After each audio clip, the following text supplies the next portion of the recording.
اور پنجاب کے advocate general کو پرسنلی سوموار سے عدالت میں پیش ہونے کا کہہ دیا گیا ہے. اس کا مطلب یہ ہوگا کہ ہم نے اس کو جو چیلنج کیا ہے وہ 3 باتوں پہ کیا ہے. ہم نے کہا ہے کہ یہ جو اس وقت تحریک انصاف کے لوگوں کے اوپر FIRs میں اینٹی ٹیررزم لگائی گئی ہے، یہ سپریم کورٹ کے 7 ممبر بینچ کے فیصلے کے منافی ہے، اور یہ کوئی بھی مقدمہ عمران خان کے اوپر اور تحریک انصاف کے اوپر وہ ٹیررزم کا کیس نہیں بنتا. دوسری بات ہم نے یہ کہی ہے کہ جو JIT ہے وہ انکانسٹیٹیوشنلی اس کو بنایا گیا ہے. اور تیسری بات آج یہ ہوئی ہے کہ جو زمان پاک کا آپریشن ہے اس کی لیگیلٹی کو عدالت جو ہے وہ دیکھے.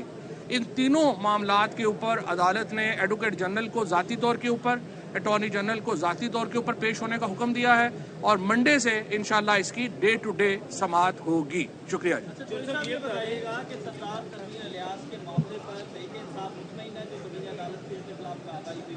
دیکھیں، بات یہ ہے کہ عدالتوں کا ایک پروسیس ہے، اس پروسیس کو مینٹین رکھنا ضروری ہے.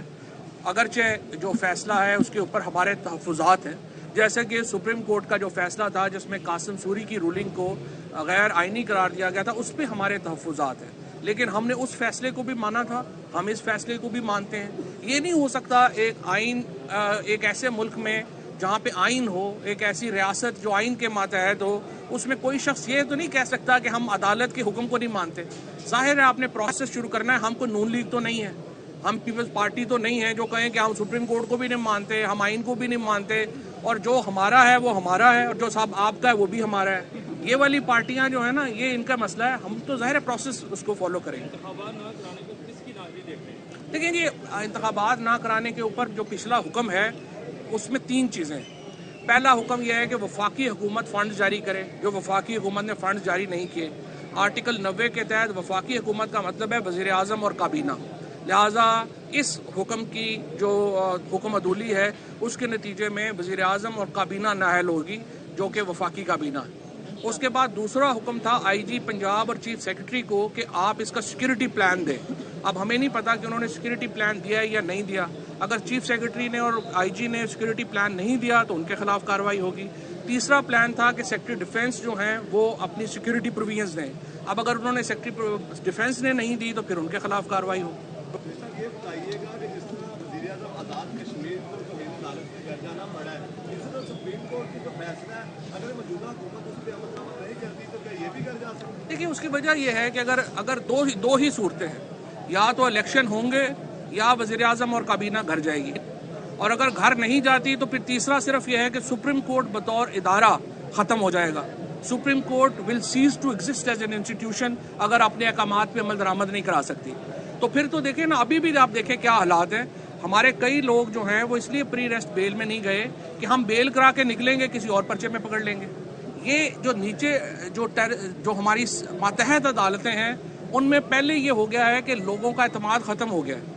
لوگ حسان نیازی صاحب ہمارے، اس کے بعد علی امین گنڈا پور، ان لوگوں نے ضمانتیں کرائیں، ضمانت کرا کے باہر نکلے، دوسرے کیس میں آپ نے ان کو پکڑ لیا.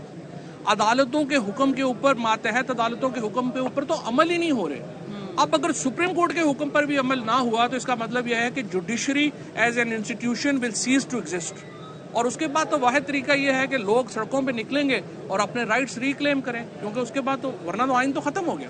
حکومت سپریم کورٹ پر ایک طرف حملہ بھی کر رہی ہے، اور جو حالات ہے اس وقت ایسے حالات میں جب آئینی بحران بھی ہے، قاضی فائز عیسیٰ صاحب پارلیمنٹ میں گئے، وہاں پر انہوں نے خطاب بھی کیا، تو آپ یہ سمجھتے ہیں اس سے اداروں کے درمیان فاصلے کم ہوں گے یا مزید شبوں؟ اداروں کے درمیان تو فاصلے بڑے، اور آپ دیکھ رہے ہیں کہ اس وقت چودھری اعتزاز احسن صاحب کی کال کے اوپر، لطیف کھوسہ صاحب کی کال کے اوپر، خواجہ طارق رحیم صاحب، یہ تمام لوگ جو پاکستان کے سینئر قانون دان ہیں ان کی اپیل کے اوپر وکلا نکل رہے ہیں.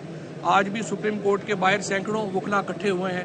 کل انشاءاللہ یہ ایونٹ جو ہے اور بڑا ہوگا. سارے وکلا نے یہ فیصلہ کیا ہوا ہے، اور ایک لائرز موومنٹ تو بالکل انشاءاللہ شروع ہونے والی ہے جو 1 ہفتے میں انشاءاللہ شروع ہو جائے. Thank you.